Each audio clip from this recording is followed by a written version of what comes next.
Waalaikumsalam warahmatullahi wabarakatuh. Jadi hari ini kita akan mempelajari mengenai hamzah al-mutawassithah atau hamzah di tengah kata. Nah, apa itu hamzah mutawassithah? Hamzah mutawassithah adalah hamzah yang terletak setelah huruf pertama dan sebelum huruf terakhir dalam satu kalimat atau kata. Nah, untuk mengetahui di mana penulisan hamzah di tengah kata, kita lihat dulu harokat hamzahnya dan juga harokat huruf sebelumnya. Dan hamzah ditulis di atas huruf berdasarkan harokat yang paling kuat. Nah, untuk lebih jelasnya kita langsung lihat saja kaidah-kaidah penulisan hamzah mutawassithah. Nah, kaidah penulisan hamzah mutawassithah yang pertama, setiap harokat mempunyai kesesuaian atau kecocokan dengan huruf tertentu. Misal, harokat fathah mempunyai kesesuaian atau kecocokan dengan huruf alif, sedangkan harokat kasroh mempunyai kesesuaian atau kecocokan dengan huruf ya, sedangkan harokat dhammah mempunyai kesesuaian atau kecocokan dengan huruf waw, sedangkan sukun mempunyai kesesuaian atau kecocokan dengan harokat sukun itu sendiri. Nah, kaidah yang kedua yaitu urutan harokat yang paling kuat adalah kasroh, dhammah, fathah, dan sukun. Kaidah yang ketiga, penulisan hamzah ditentukan atau dipengaruhi oleh harokat hamzah dan harokat huruf sebelum hamzah. Jadi penulisan hamzah itu dipengaruhi atau ditentukan oleh harokat hamzah itu sendiri dan juga harokat huruf sebelumnya. Nah, selanjutnya hamzah mutawassithah terdapat pada 4 tempat. Yang pertama, hamzah mutawassithah alal alif, hamzah mutawassithah yang berada di atas alif. Yang kedua, hamzah mutawassithah alal waw, hamzah mutawassithah di atas waw. Yang ketiga, hamzah mutawassithah alal ya atau hamzah mutawassithah yang berada di atas ya. Dan yang terakhir, hamzah munfarid yaitu hamzah mutawassithah yang berdiri sendiri. Nah, selanjutnya hamzah mutawassithah alal alif.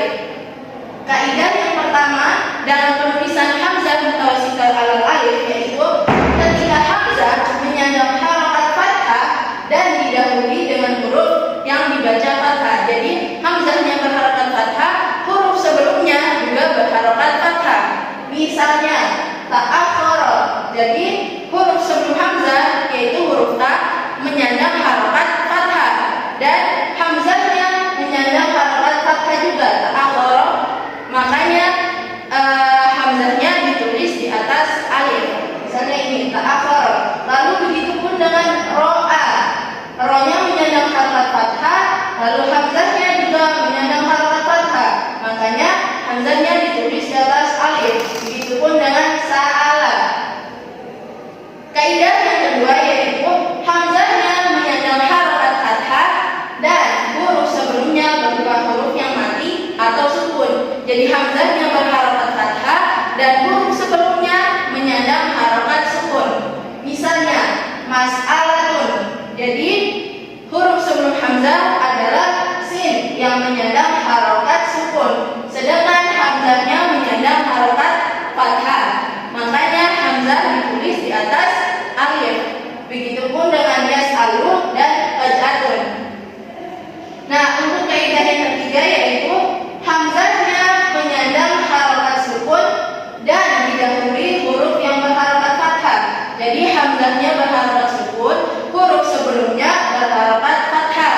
Misalnya ya'khudhu, ya'ti, dan ra'su. Nah, ya'khudhu huruf sebelum hamzah yaitu huruf ya yang menyandang harokat fathah, sedangkan hamzah itu sendiri menyandang harokat sukun. Makanya hamzahnya ditulis di atas alif. Nah, jadi ini adalah kaidah penulisan hamzah mutawassithah alal alif. Jadi ada 3 kaidah penulisan hamzah mutawassithah alal alif. Selanjutnya hamzah mutawassithah alal waw. Jadi hamzah mutawassithah alal waw itu mempunyai 5 kaidah. Yang pertama, apabila hamzah